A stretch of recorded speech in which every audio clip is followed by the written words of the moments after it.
Gagawa tayo ng ating Egyptian dish or Egyptian food, clams. So, ito yung mga ingredients ko. Meron ako dito malinis na. Tingnan nyo yan. So, ang gagawin ko, meron akong butter and little oil dito. Saka olive oil. Or any oil na gusto nyo gamitin mo lang po yan. Tapos, lagay ko na ito dito ang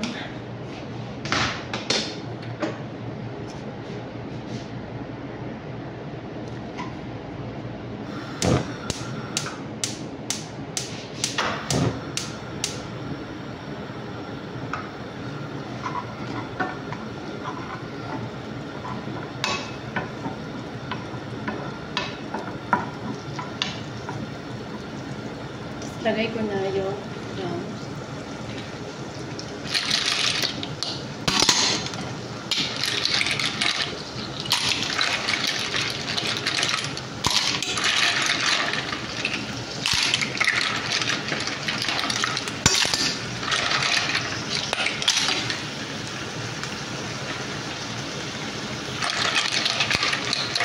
So, nalinis na po. Dahil matagal kong ginagay. Almost 8 hours.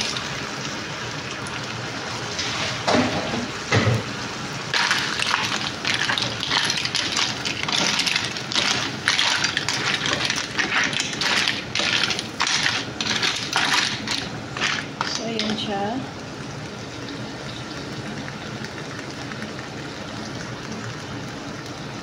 So, sunod na gagawin natin, nag-prepare ako dito ng yung mga color paper like red, green, yellow, orange, at saka garlic. Then, nilagyan ko siya ng coriander powder at saka cumin powder, salt, at saka black pepper.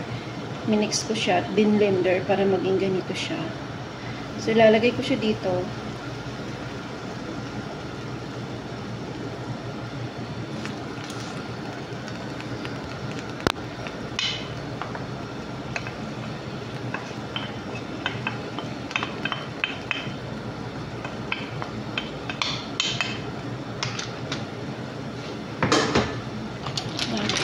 Next na siya.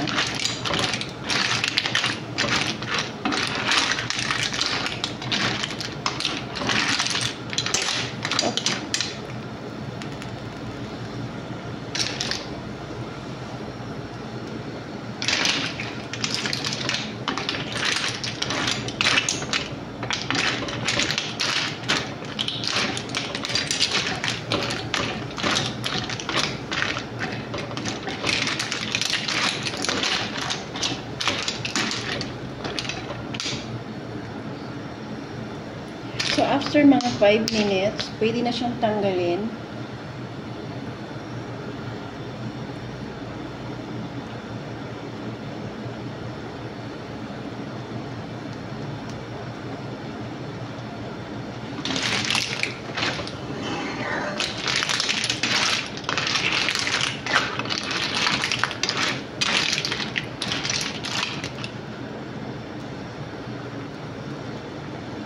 So, ayan guys, siya na.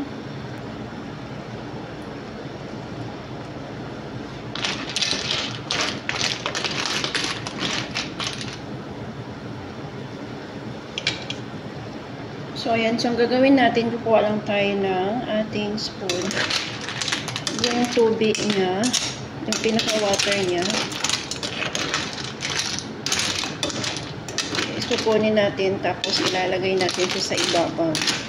Parang ganun lang. Kasi mas liit yung sa ibabaw, hindi siya nalalagay ng sauce.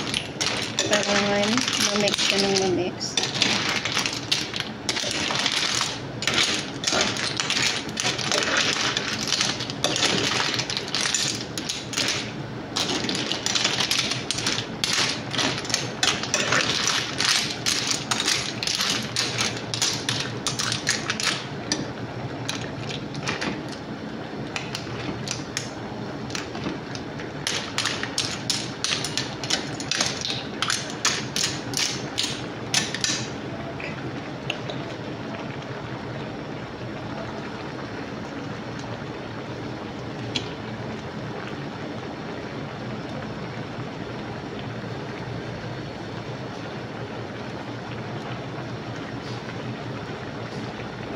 So now guys, is lalagyan na natin siya ng coriander leaves sa ibabaw.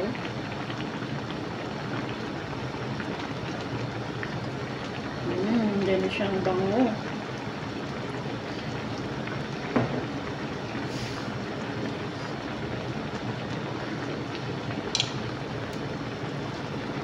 So ayan, luto na siya guys. Thank you for watching.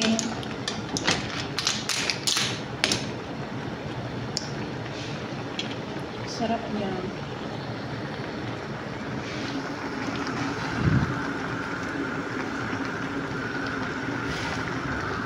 Yung aroma na galing sa coriander, ang ganda.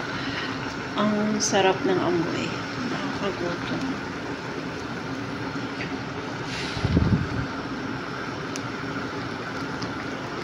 So thank you for watching.